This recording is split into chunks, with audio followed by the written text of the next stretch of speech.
அனைவருக்கும் வணக்கம். முத்தையா முரளிதரன் அவருடைய வாழ்க்கை வரலாற்று தொகுப்பில் நடிகர் விஜய் சேதுபதி அவர்கள் நடிக்கக்கூடிய படத்துடைய மோஷன் போஸ்டர் அந்த ஃபர்ஸ்ட் லுக் வந்து நேற்று வெளியானதை தொடர்ந்து இன்றைக்கு இணைய வெளியில கடுமையான எதிர்ப்பை அந்த படம் சம்பாதித்திருக்கிறது. இன்னொரு பக்கம் படத்தை படமா பாருங்க ப்ரோ அப்படின்னு நிறைய பேர் சொல்றாங்க. இந்த படத்தை படமா பாருங்க ப்ரோன்னு சொல்றாங்கல்ல, அந்த ப்ரோக்களுக்கு நம்ம வந்து சில செய்திகளை சொல்ல வேண்டியிருக்கு. நீதி வழங்கும் போது அண்ணன் தம்பி சொந்தம் பந்தம் பணக்கார ஏழை எதையுமே பார்க்க கூடாதுடா, நாயத்தை மட்டும் தான் சொல்லணும். முத்தையா முரளிதரனுடைய இந்த படத்தை எதற்காக முதல்ல நம்ம எதிர்க்கணும்? ஏற்கனவே நம்ம வந்து போன காணொலியில் சொல்லியிருந்தோம். முத்தையா முரளிதரன் வந்து வெறும் கிரிக்கெட் விளையாட்டு வீரர் மட்டுமல்ல, அவருக்கு இன்னொரு முகம் இருக்கிறது. அந்த முகம் வந்து தமிழர்களுக்கு எதிரான முகம் என்று நம்ம சொல்லியிருந்தோம். அந்த தமிழர்களுக்கான எதிரான அந்த முகத்தை நாங்கள் காட்டலை. முத்தையா முரளிதரனுடைய கிரிக்கெட் வாழ்க்கையை மட்டும் தான் நாங்கள் படம் எடுக்க போகிறோம். முத்தையா முரளிதரன் வந்து ராஜபக்சே குடும்பத்துக்கு ஆதரவாக நிற்பதோ, இல்லை அந்த அவர் இனப்படுகொலைக்கு எதிராக பேசியதோ, இல்லை ஈழத்து மக்களுக்கு அவர் எதிராக பேசியதோ இந்த படத்தில் காட்சி அமைக்கப்படலை.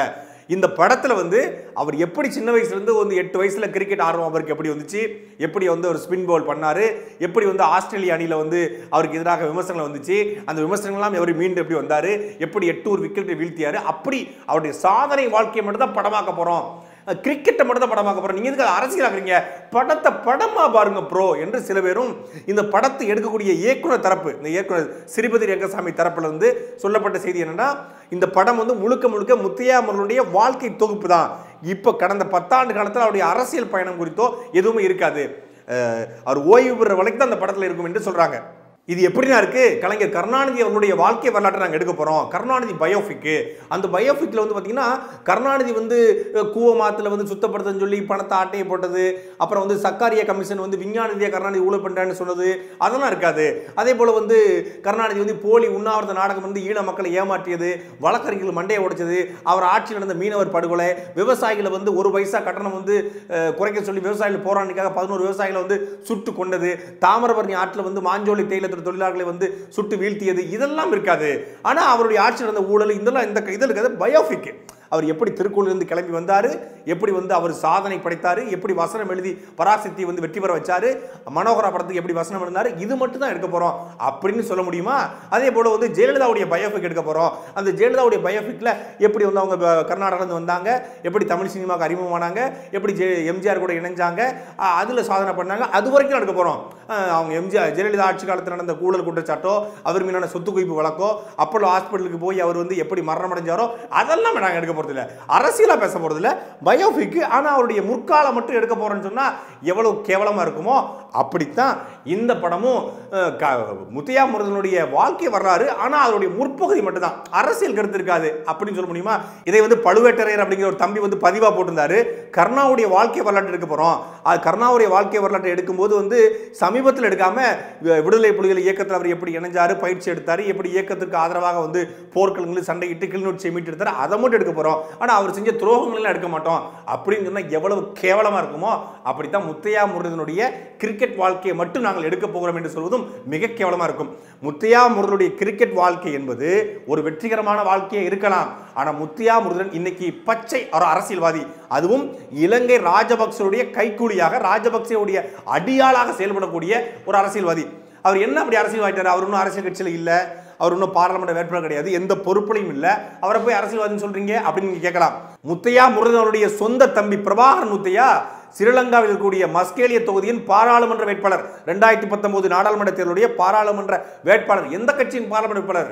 ராஜபக்சே அவர்களுடைய ஸ்ரீலங்கா பொதுஜன முன்னணியுடைய பாராளுமன்ற வேட்பாளர். ராஜபக்சே கட்சியில் ஒட்டுமொத்த குடும்பத்தையும் வைத்துக் கொண்டு இவர் வந்து ஈழத்தமிழுக்கு ஆதரவாக நிற்பார், இல்லை ஈழத்தமிழுக்கு வந்து உதவி செய்வார், இல்லை ஈழத்தில் வாழ்கிற மற்ற மலையக தமிழருக்கும் இது உதவி செய்வார் என்று நம்புவது என்பது பச்சை அயோக்கியத்தனம். ராஜபக்சே ஒட்டுமொத்தமான ஈழத்தை அழித்து முடித்த 1.5 லட்சம் மக்களை துடிக்க துடிக்க கொன்ற ஒரு இனப்படுகொலையாளன். அந்த இனப்படுகொலையாளர் கட்சியில் இருந்து கொண்ட ஒருத்தருடைய வரலாற்றை நீங்கள் படமாக எடுத்து தமிழகத்து வீதிகளில் நாங்கள் ஓட்டுவோம் என்று சொல்வது எவ்வளவு அயோக்கியத்தனம். பிரபாகர் முத்தையா தேர்தல் நிற்கும் பொழுது அந்த தொகுதி தேர்தல் பிரச்சாரத்திற்கு போனவர் யாரு? இதே முத்தையா முரளிதரன் தான். முத்தையா முரளிதரன் தான் ராஜபக்சே நிக்க சொல்றாரு, நீங்க நில்லுங்கன்னு. ஆனா எனக்கு வந்து நான் அரசியல் நின்னா தமிழ்நாட்டு தமிழர்களும் ஈழத்தமிழர்களும் மலைய தமிழர்களும் வந்து என்னை வெறுப்பாங்க, எனக்கு வந்து ஒரு பெரிய முகம் இருக்கு, ஒரு பெரிய அடையாளம் இருக்கு, அதனால நான் நிக்கல, நான் பிரச்சாரத்துக்கு மட்டும் வர்றேன் என்று சொல்லி தன் தம்பியை தன்னுடைய சார்பாக வேட்பாளர் நிப்பாட்டி, அதுவும் ராஜபக்சே கட்சியில் வேட்பாளர் நிப்பாட்டி, கொழும்பிலும் மலையகத்தை மட்டும் நீ பார்த்துக்க, கொழும்பிலும் மலையகத்திற்கும் தன்னுடைய பிரச்சார பீரங்கியாக ராஜபக்சே பயன்படுத்திய மிகப்பெரிய ஆயுதம் இந்த முத்தையா முரளிதரன். இன்னைக்கு அவர் 2010க்கு முன்பு ஒரு பெரிய கிரிக்கெட்டர் தான்.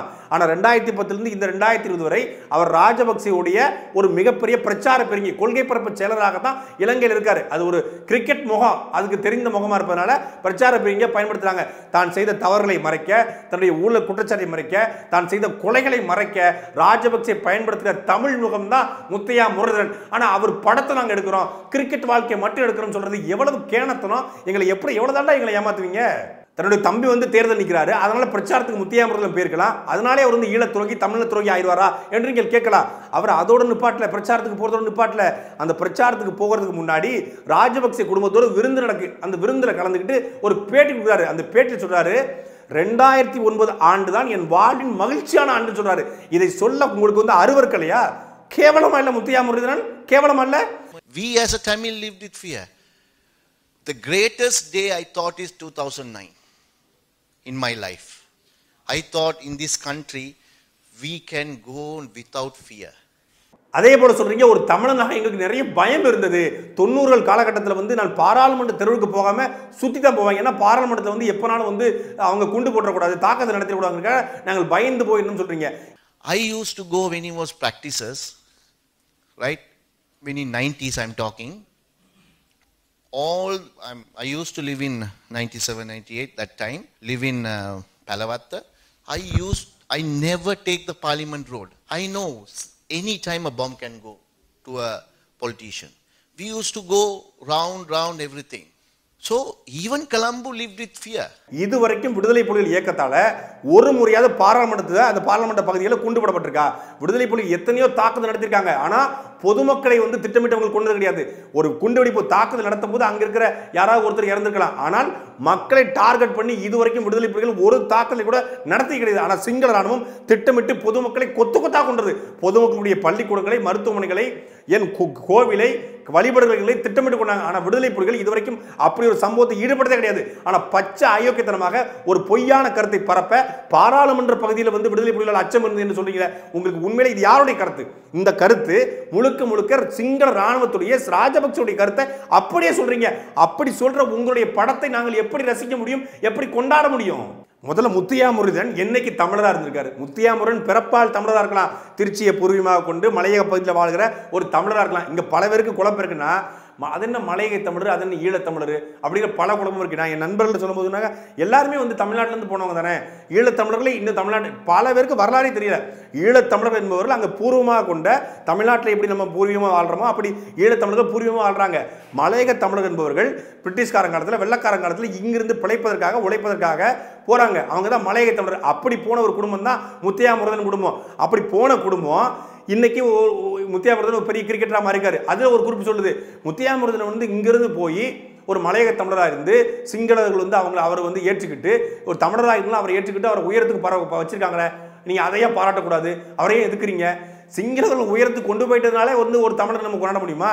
சிங்களர்கள் உயரத்துக்கு கொண்டு போயிட்டாங்க, சிங்களவர்கள் அவர் ஏற்றுக்கொண்டாங்க, அவர் தமிழர் என்பதால் அவர் தாண்டி அவர் ஏற்றுக்கிட்டாங்க, எல்லாம் சரிதான். ஆனால் அவர் யாருக்கு ஆதரவாக இருக்காரு? அவர் முழுக்க முழுக்க சிங்களவருக்கு ஆதரவாக நிற்கிறாரு. சரி, அவரை வந்து தூக்கி பிடிச்சாங்க, அவரை கொண்டாடுறாங்க, அவரை உலகம் முழுக்க கொண்டு போய் சேர்த்தாங்க, அவருக்கு ஆதரவாக நிற்கட்டும். அவர் ஆதரவாக நிற்கிறதுக்காக தமிழர்களுக்கு எதிராக நிற்கக்கூடாது. இல்லை, தமிழர்களுக்கு எதிரான எல்லா கருத்தையும் இருப்பீங்க. எந்த இடத்துல முத்தையா முரளிதரன் ஒரு தமிழனாக வாழ்ந்திருக்கிறார்? கொழும்புல பல இடங்களுக்கு போகும்போது வந்து 2009க்கு முன்னாடி வரைக்கும் அவர் தமிழில் பேச மாட்டார், சிங்களம் தான் பேசுவார். அது அவருடைய நெருங்கிய நண்பர்கள் எல்லோருக்கும் தெரியும். சிங்களத்தில் மட்டும்தான் பேசுவார், இல்லை ஆங்கிலத்தில் பேசுவார் ஊடகங்களுக்கு பேசும்போது. 2009க்கு பிறகு ராஜபக்சேவுடைய நெருங்கிய நட்பு கிடைச்ச பிறகு, ராஜபக்சேவுடைய மகனுடைய நட்பு கிடைச்ச பிறகு, ராஜபக்சேவுடைய அரசியல் கொள்கை பரப்பு செயலராக, பீரங்கியாக, பிரச்சார பீரங்கியாக மாறிய பிறகுதான் தமிழில் பேசுறாரு. ஏன் தமிழில் பேசுறாரு? தமிழில் பேசினாதான் மலையக தமிழர்களுடைய, ஈழத்தமிழர்களுடைய வாக்கை வாங்கி கொடுக்க முடியும். குறிப்பாக மலையக தமிழர்கள், மலையக தமிழருடைய வாக்கை பெறணும். கிட்டத்தட்ட 13 லட்சம் 14 லட்சம் மலையக தமிழர்கள் வாழ்றாங்க. அந்த மலையக தமிழர்களுடைய வாக்கை பெற்று ராஜபக்சேக்கு அப்படியே ஒப்படைக்கணும். அதுக்கு தமிழில் பேசணும். ராஜபக்சேவே தமிழ்ல பேச முயற்சி பண்றாரு. ராஜபக்சேவுடைய மகன் அமல் ராஜபக்சே தமிழ்ல பேச முயற்சி பண்றான். தமிழ்ல பேசுவது தமிழ் மக்களை ஏமாற்ற. முத்தையா முரளிதரன் தமிழ் பேசுவது, தமிழராக தன்னை காட்டிக் கொள்வது, தமிழ் மக்களை ஏமாற்றி ராஜபக்சேவுக்கு வாக்கு வாங்கி கொடுக்கிறத ஒழிய தமிழ் மக்களை வாழ வைக்க கிடையாது. சரி, இந்த முத்தையா முரளிதரன் இவ்வளவு பெரிய புகழ்பெற்ற ஒரு கிரிக்கெட்டரா இருக்காரு, உலகம் முழுக்க தெரிஞ்ச நபரா இருக்காரு. அவர் பேசினால் உலகம் முழுக்க அந்த செய்தி பரவும். இதுவரைக்கும் ஈழத்தில் நடந்தது இனப்படுகொலை என்று அவர் பேசியிருப்பாரா? இனப்படுகொலையே கிடையாது. அங்க அது திட்டமிட்டு நடத்தப்பட்ட ஒரு பொய் பிரச்சாரம் என்று பலமுறை பேசியிருக்காரு. இனப்படுகொலைக்கு என்ற வார்த்தையை பதிவு செய்யாத நீங்கள் எப்படி எங்க ஆளா இருக்க முடியும்? கடந்த 10 ஆண்டு காலத்தில் முத்தையா முரளிதரன் முழுக்க முழுக்க தமிழர்களுக்கு எதிரான கருத்தை மட்டுமே பதிவு செஞ்சிருக்காரு. கிரிக்கெட் வாழ்க்கை எப்படி இருந்து போட்டும், ஆனா கிரிக்கெட்டுக்கு பிறகு அவருக்கு ஒரு வாழ்க்கை இருக்கிறது. அந்த வாழ்க்கை தமிழர்களுக்கு எதிரான வாழ்க்கையா அமைந்திருக்கிறது. இந்த 10 ஆண்டு காலத்தில் முத்தையா முரளிதரனை பத்தி யாரும் எங்கும் பேசல. அவர் ஈழத்துரோகம் பண்ணிட்டாரு, இப்படி எதிராக பேசிட்டான்னு சொல்லி பல தடவை கண்டன குரல் எழுதுகிற ஒளி யாரும் கடுமையான எதிர்ப்புகளை யாரும் பெருசா பதிவு செய்யல. அதை கடந்து போயிட்டோம். ஆனா இன்றைக்கு அவருடைய வாழ்க்கை வரலாற்றை நாங்கள் எடுக்கிறோம் என்பது ஒட்டுமொத்தமான தமிழர்களுக்கு எதிரான முகமாகத்தான் அது காட்டப்படும். அப்படித்தான் போய் அமையும். ஒன்னே ஒண்ணுதான், ராஜபக்சே குடும்பம் இந்த படத்தை கொண்டாடுறது என்றால் இந்த படம் யாருக்கு ஆதரவான படம் என்று எல்லாரும் முடிவு செஞ்சுக்கலாம்.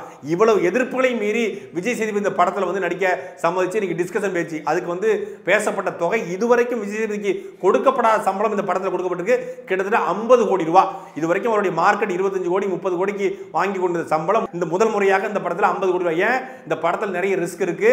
இந்த படம் விஜய் சேதுபதிக்கு மிகப்பெரிய கேரியர்ல பிரேக் த்ரூ அமையும், நடிப்பதற்கு வாய்ப்பு இருக்கு என்று அப்படி பேசப்படுது. ஒரு பக்கம் நடிப்பதற்கு வாய்ப்பு இருக்குன்னா எவ்வளவோ கலைஞர்கள் இருக்காங்க. நடிகை மரியாதைக்குரிய பாடலாசிரியர் தாமரை அவர்கள் சொல்லியிருந்தாங்க, விஜய் சேதுபதி அவர்கள் உண்மையிலே உங்களுக்கு நடிப்பதற்கு வாய்ப்பு இருக்கு, இந்த உருவம் உங்களுக்கு முத்தையா முரளிதரன் முகம் ஒத்து போகுது அப்படின்னா முத்தையா முரளிதரனை தாண்டி உங்களுடைய முக ஒற்றுமை இன்னொருத்தருக்கும் ஒத்து போகுது என்று ஒரு படத்தை எடுத்து போட்டிருந்தாங்க.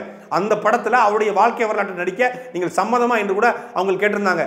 ஒரு துரோகம் என்பது ஒரு கத்தியை வச்சு குத்துறதோ இல்லை கழுத்து அறுக்கிறதோ அது மட்டும் துரோகம் அல்ல. ஒரு இனத்திற்கு எதிரான வார்த்தையை பதிவு செய்வதும், அந்த இனத்திற்கு இனப்படுகொலைக்கு எதிரான வார்த்தையை பதிவு செய்வதும், இனப்படுகொலை செய்தனோடு நிற்பதும் துரோகம் தான். அதுவும் பச்சை துரோகம் தான். கருணா செய்தது எவ்வளவு துரோகமோ அப்படி முத்தையா முரளிதரன் செய்ததும் பச்சை துரோகம். அந்த துரோகத்திற்கு ஆதரவாக நீங்க நிக்காதீங்க என்றுதான் கோரிக்கையாக இதுவரைக்கும் கேட்டுக்கிட்டு இருந்தோம். கோரிக்கைக்கு செவிசாக்காத விஜய் சேதுபதிக்கு எங்களுடைய கண்டனங்களை பதிவு செய்வதில் வேற வழியே இல்லை. விஜய் சேதுபதி போல எங்களுக்கு தனிப்பட்ட வெறுப்பு கிடையாது. சில குரூப் சொல்லுது விஜய் சேதுபதி தெலுங்கரு, அவர் தெலுங்கர்னால தமிழர்கள் எதுக்குறாங்க, தமிழ் தேசியம் பேசுறவங்க இல்ல தமிழர்கள் இனவாதம் பேசுறவங்க இந்த கூட்டம் நாம் தமிழர் கட்சி போன்ற கட்சிகள் விஜய் சேதுபதி எதுக்குறாங்க என்று சொல்றாங்க. விஜய் சேதுபதி தெலுங்கரா இருக்கட்டும், அவர் சிங்களரா இருக்கட்டும், இல்ல ஒரு மலையாளியா இருக்கட்டும், அவர் தமிழரா இருக்கட்டும், யாராவது நின்று போட்டோம், அது எங்களுக்கு பிரச்சனையே இல்லை. விஜய் சேதுபதி நடிக்கிற அந்த படம் தான் பிரச்சனையை ஒழிய விஜய் சேதுபதி என்கிற நடிகன் எங்களுக்கு பிரச்சனை இல்லை. விஜய் சேதுபதி இங்க கதாபாத்திரத்தை தூக்கிட்டு இந்த முத்தையா முரளிதரனுடைய பயோபிக்ல இந்த 800 படத்துல விஜய் நடிச்சாலும், அஜித் நடிச்சாலும், ரஜினிகாந்த் நடிச்சாலும், யார் நடிச்சாலும் எதிர்ப்போம். எங்களுக்கு பிரச்சனை முத்தையா முரளிதரனுடைய வாழ்க்கை வரலாற்று அந்த படம் தானே ஒழிய முத்தையா முரளிதரனுடைய பயோபிக் தானே ஒழிய விஜய் சேதுபதி அல்ல. விஜய் சேதுபதி குறுகிய காலத்தில் நிறைய படங்கள் நடிச்சிருக்காரு. படங்களை நடிச்சு அவருக்கு கிடைச்ச பேரை விட அவர் பேசிய பேச்சுகள், இந்த மக்களுக்கு ஆதரவாக பேசிய பேச்சுகள் தான் அவருக்கு பெரிய புகழை தேடி கொடுத்து. குறிப்பாக தமிழ்நாட்டுடைய பல பிரச்சனைகளுக்கு பல கருத்துக்களை போல்டா பதிவு செஞ்சிருக்காரு. அதுக்காக தான் மக்கள் அவரை கொண்டாடி மக்கள் செல்வன் என்று அவர் போட்டு கொண்டதும் ஏற்றுக்கொண்டாங்க. மக்கள் செல்வன் என்றால் மக்களுக்குடைய உணர்வுகளுக்கு எவன் மதிப்பளிக்கிறானோ அவன் தான் மக்கள் செல்வன். 1.5 லட்சம் மக்கள் இன்னைக்கு ட்விட்டர்ல மட்டும் சமூக வலைத்தள இளைஞர்கள் யாரும் சாதாரண கிராமத்து மக்களோ பொதுமக்களோ அல்ல, உங்கள் படத்தை பார்த்து ரசித்து கொண்டாடி உங்களை மக்கள் செல்வன் என்று போற்றிய 1.5 லட்சம் பேர் இன்னைக்கு தமிழர்கள் உங்களுக்கு எதிராக பதிவிட்டிருக்காங்க. விஜய் சேதுபதி சேமான் விஜய் சேதுபதி என்ற கருத்தை பதிவு செய்து உலகம் முழுக்கும் இன்னைக்கு இந்தியா முழுக்க ட்ரெண்ட் பண்ணியிருக்காங்க. 1.5 லட்சம் பேருடைய கருத்தை மதிக்காமல் நீங்கள் இந்த படத்தை நடிப்பேன்னு சொன்னா நீங்கள் மக்கள் செல்வன் அல்ல, மக்களுக்கு எதிரான செல்வன். அப்புறம் படத்தை படமா பாருங்க, கிரிக்கெட்டை கிரிக்கெட்டா பாருங்க, முத்தையா முரளிதரன் கிரிக்கெட் வீரராக மட்டும் பாருங்க என்று சொல்கிற ஒரு சில பேருக்கு நாம் தமிழர் கட்சியுடைய முக்கிய பொறுப்பாளர் இணையதள பாசறை பொறுப்பாளர் பாக்கியராஜன் அவர்கள் ஒரு பதில் சொல்லியிருக்காங்க. அவர் ஈழப் போராட்டத்துக்கு, அதாவது முத்தையா முரளிதரன் ஈழப் போராட்டத்திற்கு எதிராக பேசாமல் இருந்திருந்தால், தேர்தலில் சிங்கள இனவர்களுக்கு ஆதரவு தெரிவிக்காமல் இருந்திருந்தால், தன் மக்கள் கொல்லப்படும் போது கொன்றவன் கருத்தை வலுப்படுத்தாமல் இருந்திருந்தால் முரளி வெறும் விளையாட்டு வீரராக மட்டும் இருந்திருப்பார். ஆனால் மாறாக முத்தையா முரளிதரன் ஒரு அரசியல்வாதியாக ராஜபக்சேக்கு தேர்தல் பிரச்சாரம் செய்கிறார், ராஜபக்சேக்கு ஆதரவாக பேசுகிறார். எல்லாவற்றையும் தாண்டி ராஜபக்சே நெல்சன் மண்டேலான்ட்டாரு. இப்படி ராஜபக்சே நெல்சன் மண்டேலா என்று பேசுகிற ஒருவன் முழுக்க முழுக்க தமிழர்களுக்கு எதிராகத்தான் இருப்பான். அப்படி ஒரு தமிழ் துரோகியின் வரலாற்றை பார்க்கிற அளவுக்கு தமிழர்களுடைய பணத்தில் இந்த படத்தை பார்க்க போறவன் சிங்களாவை மட்டும் கிடையாது, சிங்களம் மட்டும் இந்த படத்தை பார்க்க போகிறான், இந்த படத்தை இலங்கையில் மட்டும் ரிலீஸ் பண்ண போகிறோம் அப்படின்னா எந்த பிரச்சனையும் கிடையாது. நீங்கள் படத்தை எடுத்துக்கோங்க, படத்தை கொண்டு போய் அங்கே ரிலீஸ் பண்ணுங்கள். அப்புறம் விஜய் சேதுபதி தமிழ்நாட்டில் இருக்க முடியாது, இலங்கைக்கே பேக் பண்ணி முத்தையா முரளிதரன் கூட பக்கத்தில் ஒரு ரூம் போட்டு வாழ வேண்டியதான். அப்படி போயிருங்க. இல்லை இந்த படத்தை வந்து நாங்கள் வந்து வெளிநாடுகள் ரிலீஸ் பண்ணோம், வெளிநாடுகளுக்கு ஈழத்தமிழர்கள் ஒருபோது இந்த படத்தை மாட்டான் பார்க்க மாட்டாங்க, சிங்களம் மட்டும் இந்த படத்தை பார்க்கட்டும். ஆனால் இந்த படத்தை நீங்கள் வெளியிட போகிறது தமிழ்நாட்டில், இது தமிழ் படமாக தான் எடுக்கிறீங்க. தமிழ் படம் சப்டைட்டில் போட்டு இங்கிலீஷில் எடுக்க போகிறீங்களா, அப்புறம் வந்து இலங்கையில் வரப்போகுது, சிங்களத்தில் வரப்போகுது, பல மொழிகளில் இந்த படத்தை எடுக்க போகிறதா பேச்சு வருது. பல கோடி பட்ஜெட் இந்த படம், சாதாரண பட்ஜெட்டில் பல கோடி பட்ஜெட்டு. விஜய் சேதுபதிக்கு மட்டுமே 50 கோடினா படத்துடைய பட்ஜெட் குறைந்தபட்சம் வந்து 200 கோடி ரூபாய் இருக்கும். விஜய் சேதுபதி படத்துடைய அதிகபட்ச பட்ஜெட்டாக வரக்கூடிய படம் வந்து இந்த படம் தான். அப்படி பல திட்டங்களோடு இந்த படத்தை கொண்டு வரீங்க அப்படின்னா உங்களுடைய உள்நோக்கம் என்ன? முழுக்க முழுக்க இலங்கைக்கு ஆதரவாக ராஜபக்சே குடும்பத்திற்கும் ராஜபக்சேவுடைய தேர்தல் பிரச்சாரத்துக்கும் பயன்படக்கூடிய ஒரு படமாகத்தான் இந்த படம் வரும். அப்படி படம் வந்தால் படத்தின போஸ்டர் நீ தெருவில் ஒட்டிப்பாரு. சிங்கள கொடியோட விஜய் சேதுபதி ஜெர்சி போட்டு ஒரு போஸ்டரை நீங்க தமிழ்நாட்டு தெருவில் ஒட்டி பாருங்க. அந்த போஸ்டரை கூட சுக்குச்சுக்காக கிழிச்சு எறிவோம். இது இனவாதம், இது இனவெறி, இது வந்து திரைப்படமா பார்க்கணும், படத்தை படமா பார்க்கணும், மயிரா பார்க்கணும், இனி என்ன வேணும்னு சொல்லிட்டு போ. சிங்கள கொடியோடு, சிங்கள கொடி என்பது ஒட்டுமொத்தமாக தமிழர்களுக்கு எதிரான கொடி, தமிழ் இனத்துக்கு எதிரான கொடி. பல நூறு ஆண்டுகளாக எங்களை அழித்தொழித்த அந்த சிங்கள கொடியை தமிழ்நாட்டு வீதிகளில் ஒருபோதும் தமிழன் சகித்து கொண்டு நாங்கள் இருக்க முடியாது. அந்த விஜய் சேதுபதியாக இருக்கட்டும், அந்த படத்தில் வேற எவ்வளவு பெரிய ஆளாக இருந்து போட்டோம், ஆனால் நாங்கள் அந்த படத்தை முழுமையாக இருப்போம். அந்த படத்தில் சிங்கள கொடியோடு தூக்கி கொண்டு முத்தையா முரளிதரன் உருவத்தை வைத்து விஜய் சேதுபதி உருவத்தை போட்டு நீங்கள் வச்சீங்கன்னா கடுமையான பின்வெளி சந்திப்போம். போஸ்டே சுக்கு கழிப்போம்னா படம் தியேட்டரில் வந்தால் என்ன ஆகுன்னு நீரே முடிவு பண்ணிக்கோங்க. விஜய் சேதுபதிக்கு அன்பு கோரிக்கை வச்சாச்சு, கண்டனத்தை தெரிவிச்சாச்சு. 1.5 லட்சம் பேர் இன்னைக்கு ட்விட்டரில் சேமான் விஜய் சேதுபதி என்ற கருத்தை பதிச்சிருக்காங்க. இது எல்லாத்தையும் நீங்கள் பார்த்துட்டு இருப்பீங்க. சமூக வலைதளத்தை வந்து கூர்ந்து கவனிக்கக்கூடிய ஆள் நீங்கள். தனிப்பட்ட முறையிலும் உங்ககிட்ட பேசியாச்சு, எல்லாம் பார்த்தாச்சு. இனியும் நீங்கள் வந்து படத்தை கைவிடலை, படத்திலிருந்து பின்வாங்கவில்லை என்றால் பின்விளைவுகள் ரொம்ப மோசமாக இருக்கும். இந்த படம் மட்டும் இல்லை, இனி விஜய் சேதுபதி நடிக்கிற எந்த படமும் தமிழ்நாட்டு தியேட்டரில் ஓடாதுங்கிற நிலைமையை உருவாக்கும். ஒட்டுமொத்தமாக இன்னைக்கு எல்லாரும் எதிர்ப்பு தெரிவிச்சிட்டாங்க. உங்களுடைய முதல் படத்தினுடைய இயக்குனர் சிறு ராமசாமி பொது வழியில் உங்களுக்கு எதிர்ப்ப கண்டனத்தை பதிச்சிருக்காரு, ஒரு அன்பான கோரிக்கை வச்சிருக்காரு. அதையும் நீங்க கேட்கல. ஐயா பாரதி ராஜா கூட தனிப்பட்ட முறையில் பேசியிருக்காரு, பல பேர் பேசியிருக்காங்க. எல்லாத்தையும் செவனங்கான ஊர்ல சங்கு மாதிரி கேட்டுட்டு இருக்கீங்க. இங்க பாருங்க, ஒட்டுமொத்தமாக நாங்கள் சொல்லிக்கொள்ள ஒன்றுதான், எங்கள் இன விடுதலைக்கு எதிராக, ஈழ போராட்டத்துக்கு எதிராக, எங்களுடைய தமிழ் மொழிக்கு தமிழர்களுக்கு எதிராக எங்க சொந்த அண்ணன் தம்பி நின்னாலும் அவன் எங்களுக்கு எதிரிதான். கருணாநிதி என்ற ஒரு தலைவரை எல்லோரும் கொண்டாடினோம். ஆனால் ஈழத்துக்கு செஞ்ச துரோகத்திற்காக இன்றைக்கு வரைக்கும் கருணாநிதி குடும்பத்தை ஒட்டுமொத்தமாக ஈழ தமிழர்களும் தமிழ்நாட்டு தமிழர்களும் புறக்கணித்து தூரத்தள்ளி போட்டிருக்காங்க. ஒரு துரோகம் தான் ஒட்டுமொத்தமாக திமுகவை புரட்டி போட்டு திமுக இன்னைக்கு வரைக்கும் ஆட்சி வர முடியல. அப்பேற்பட்ட கருணாநிதி தலைவருக்கே தமிழ்ல துரோகி என்ற பட்டத்தை வாங்கி கொடுத்தது ஈழ தமிழுக்கு செஞ்ச துரோகம். ஈழத்து மக்களுக்கு துரோகம் செய்த முத்தையா முரளியுடைய வரலாற்றிலே நீங்கள் நடித்தால் 10 ஆண்டு காலமாக நீங்கள் சம்பாதித்த புகழ், பணம், எழுச்சம் எல்லாம் ஒரே நல்ல தெருவுக்கு வரும். இந்த படத்தில் கிடைக்கப்பட்ட 50 கோடி உங்களுக்கு முக்கியமா, இல்லை இதுவரைக்கும் சம்பாதித்து வைக்கிற பணமும் புகழும் முக்கியமான நீங்க தான் யோசிக்கணும். எங்களுக்கு எதிராக எவனுனாலும் அவன் எங்களுக்கு எதிரி தான். அது சொன்ன அண்ணன் தம்பியே இருந்தாலும் அவங்களுக்கு எதிரி தான். விஜய் சேதுபதி எச்சரிக்கிறோம், படத்திலிருந்து வெளியே வாருங்க, இல்லைன்னா ஒட்டுமொத்தமாக தமிழ்நாட்டிலிருந்து தூக்கி எறியப்படுவீங்க. சாட்டை எடுத்து நாட்டை திருத்து, இளம் தலைமுறை தானே